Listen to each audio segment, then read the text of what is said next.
noodle lang yung in-order nun ah. So kaya nagpunta yun? Anong oras na? Naghihintay na sila Lola Gracia.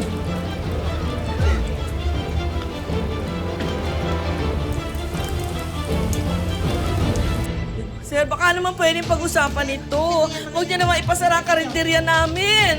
Ang dami ng daga dito sa tindahan nyo. Paano ba kung magka-leptospirosis yung mga kakain dito? Bakit niyo po pinapaiyak si Lola Gracia at si Ate Tete? Mawa naman po kayo.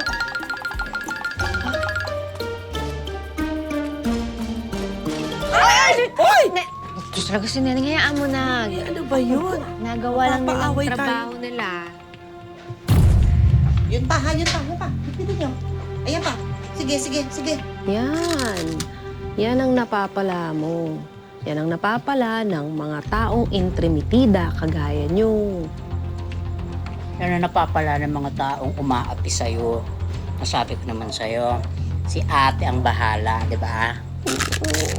Mahal mo talaga ako, ate, ha? Thank you. Siyempre. Pero, alam mo, kanina mo pa nilalantakan yung chicharon, eh. Baka naman pwedeng hinay-hinay lang. Kaya nga, actually kulang ng suka. May suka tayo sa bahay ba? Meron. Uwi ko na to. Tara. Okay.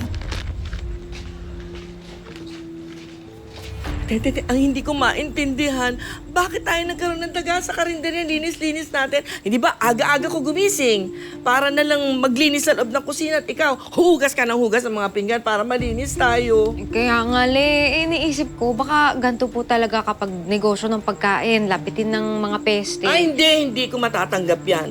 Imbestigahan natin yan. Oh, paano? Ha?